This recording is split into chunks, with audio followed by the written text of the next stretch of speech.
You have designed the perfect curriculum. The assessments are clear. The learners ace the final test with a perfect score. And then they go back to their desks, engage with the operational environment, and the entire process locks up. This performance failure typically stems from the environment, rather than a failure of intelligence or information delivery. The data was transferred perfectly. You can usually spot this moment in the field. A learner will face a new process and say, "I know, but..." Treat that phrase as a highly specific diagnostic alarm.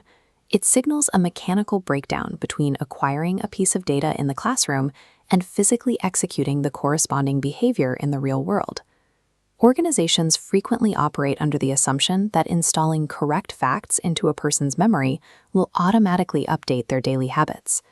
Treating a lack of execution as a knowledge deficit leads to assigning more training modules that no one needs. The issue is a structural failure of behavioral engineering. This diagram maps out two distinct psychological drives. The top path represents the motivation to learn. This is the drive required to acquire new data, understand a concept, and pass a controlled academic assessment. Beneath that lies the motivation to do. This is the entirely separate drive required to take that newly acquired data and apply it inside a messy, high-pressure operational environment.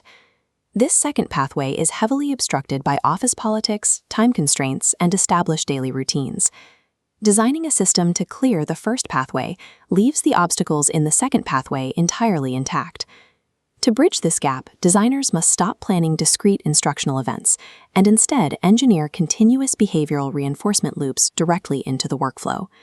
Unless you locate and map the specific friction points obstructing the motivation to do, your learning design remains theoretical noise. Humans learn directly from experience, making us biological creatures of habit. We naturally optimize our daily workflows for short-term ease. This map illustrates our first major friction point: the experience trap. In operational environments, rewards or penalties are often delayed by months. When consequences are delayed, immediate experience teaches learners that cutting corners is safe and carries no short-term penalty.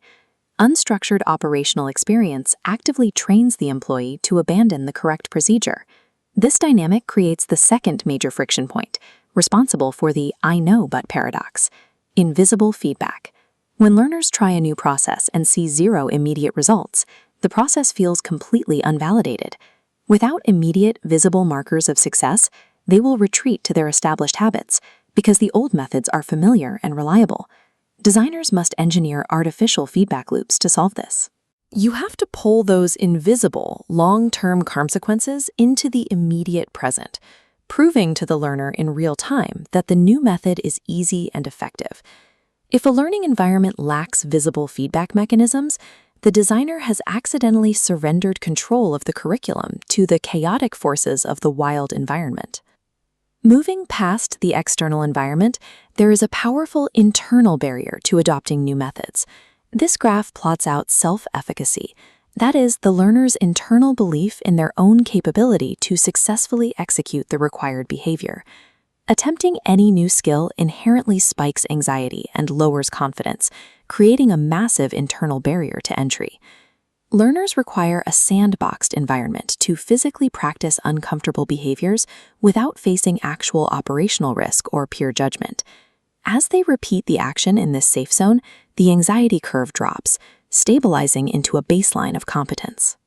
This practice must continue until the learner fully overcomes their initial anxiety, long past the point where they simply understand the steps intellectually.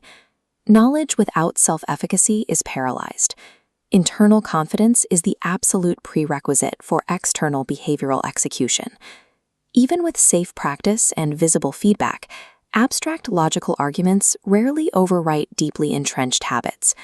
Breaking those habits requires visceral proof, experiences that evoke an immediate physical response. A visceral experience bypasses the short-term habit loop, anchoring the new concept to a potent, undeniable memory. You also need to leverage social proof by utilizing the opinion leaders within your target population to show that the new behavior is viable. When the broader group observes a respected peer safely navigating the new process, the perceived risk drops. They vicariously absorb that self-efficacy. Applied behavioral science has a hard constraint. You can heavily influence learners through these variables, but you cannot directly control their choices. True learning design is an exercise in environmental influence. You surround the learner with overwhelming visceral and social evidence until the new habit becomes the path of least resistance. Let's zoom out to the macro-level timeline of an organization's lifespan. Most companies rely heavily on a single training event, represented by this dot. Notice how statistically insignificant that isolated dot is compared to the vast expanse of time stretching out ahead of it. Behavioral change is a continuous process, occurring long after the initial training session ends. Even with the best intentions, behaviors inevitably trickle off and decay if left isolated on the timeline without support. To survive, that initial event needs to generate a continuous, pulsating wave of follow-up support, rolling across the entire lifespan of the behavior. This wave is systemic reinforcement. It is the absolute structural requirement for long-term behavioral survival. The motivation to do is highly perishable. Without constant reinforcement, the operational system defaults back to failure. The next time a learner says, "I know but," treat it as a systemic failure alarm. You need to implement immediate, visible feedback loops into the workflow and rigorously build your learner's self-efficacy through safe, low-risk practice environments. Abandon the illusion of total control and embrace your actual role as a behavioral architect. Design exclusively for the motivation to do by patiently building an environment that demands and rewards the new habit.